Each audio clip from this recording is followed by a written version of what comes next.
आइए आज सुनते हैं मोक्षदा एकादशी व्रत की कथा। बहुत समय पहले की बात है कि वैखानस नाम का एक राजा प्राचीन नगर में राज्य किया करता था। उसके राज्य में चारों वेदों के ज्ञाता ब्राह्मण रहते थे। राजा अपनी प्रजा का पुत्रवत पालन किया करता था। एक दिन रात्रि को स्वप्न में राजा ने अपने पिता को नरक की यातनाएं भोगते देखा। इस प्रकार का स्वप्न देखकर राजा बड़ा ही व्याकुल हुआ। वह बेचैनी से सुबह होने की प्रतीक्षा करने लगा और सुबह होते ही उसने ब्राह्मणों को बुलाकर उनके समक्ष अपने स्वप्न की बात बताई कि हे ब्राह्मणों, रात्रि को मैंने अपने पिता को नरक की यातनाएं भोगते देखा है। उन्होंने कहा कि हे पुत्र, मैं घोर नरक भोग रहा हूँ, मेरी यहाँ से मुक्ति करवाओ। जब से मैंने उनके यह वचन सुने हैं, तब से मुझे चैन नहीं। मुझे अब राज्य का सुख, ऐश्वर्य, हाथी घोड़े, धन, स्त्री, पुत्र आदि कुछ भी सुखदायी प्रतीत नहीं हो रही है। अब मैं क्या करूं? कहाँ जाऊं? इस दुख के कारण मेरे शरीर तप रहा है। आप लोग मुझे किसी प्रकार का तप, दान, व्रत आदि बतलाएं, जिससे मेरे पिता को मुक्ति प्राप्त हो। यदि मैंने अपने पिता को नरक की यातनाओं से मुक्त कराने के प्रयास नहीं किए, तो मेरा जीवन निरर्थक है। जिसके पिता नरक की यातनाएं भोग रहे हो, उस व्यक्ति को इस धरती पर सुख भोगने का कोई अधिकार नहीं है। हे ब्राह्मण देवों, मुझे शीघ्र ही इसका कोई उपाय बतलाने की कृपा करें।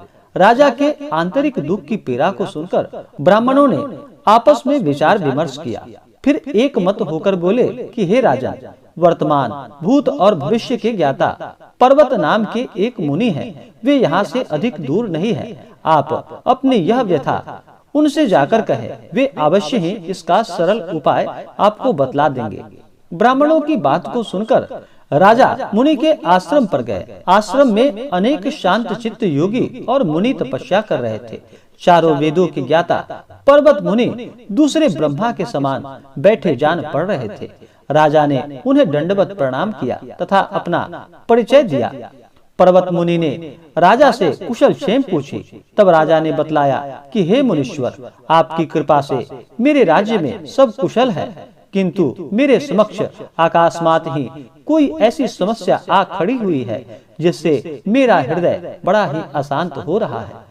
फिर राजा ने मुनि को व्यथित हृदय की सारी बातें, रात में देखे गए स्वप्न की पूरी कहानी सुनाई और फिर दुखी स्वर में बोला कि हे महर्षि, अब आप कृपा कर मेरा मार्गदर्शन करें कि ऐसा मुझे क्या करना चाहिए, कैसे मैं पिता को नरक की यातनाओं से मुक्ति दिलाऊं। राजा की बात सुनकर पर्वत मुनि ने गंभीरता पूर्वक इस बात को सुनी।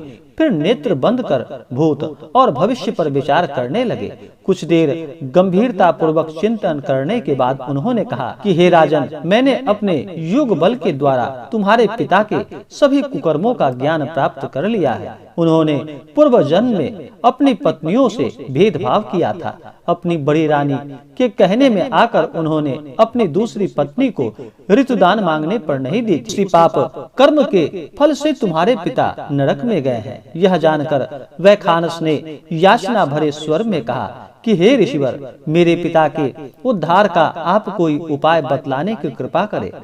किस प्रकार वे इस पाप से मुक्त होंगे?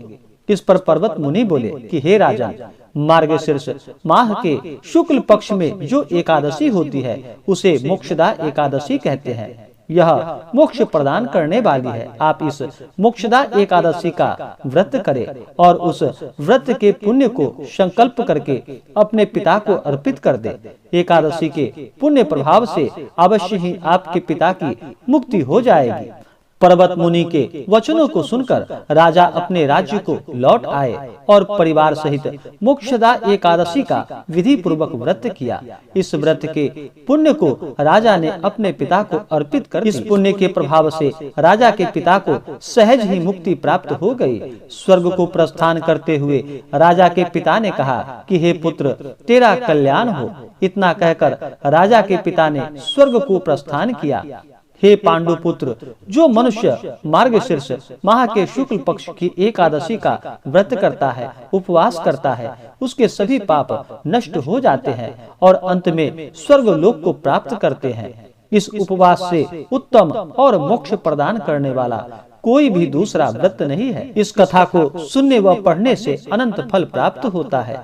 यह उपवास मोक्ष प्रदान करने वाला चिंतामणि के समान है, जिससे उपवास करने वाले की सभी मनोकामनाएं अवश्य ही पूर्ण होती है। प्रत्येक मनुष्य की प्रबल इच्छा होती है कि वह मोक्ष प्राप्त करे। मोक्ष की इच्छा रखने वालों के लिए मोक्षदा एकादशी का यह उपवास अति महत्वपूर्ण है।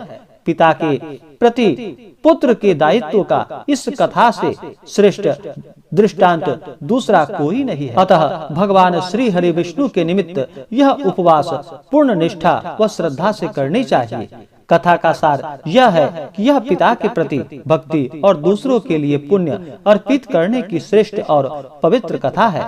इसका उपवास केवल उपवास करने वाले मनुष्य का ही नहीं, अपितु उनके पितरों का भी भला करता है। अपने किसी सगे सहोदर मित्र बंधु को भी इस उपवास का फल अर्पण करने से उनके भी पापों व क्लेशों का नाश हो जाता है।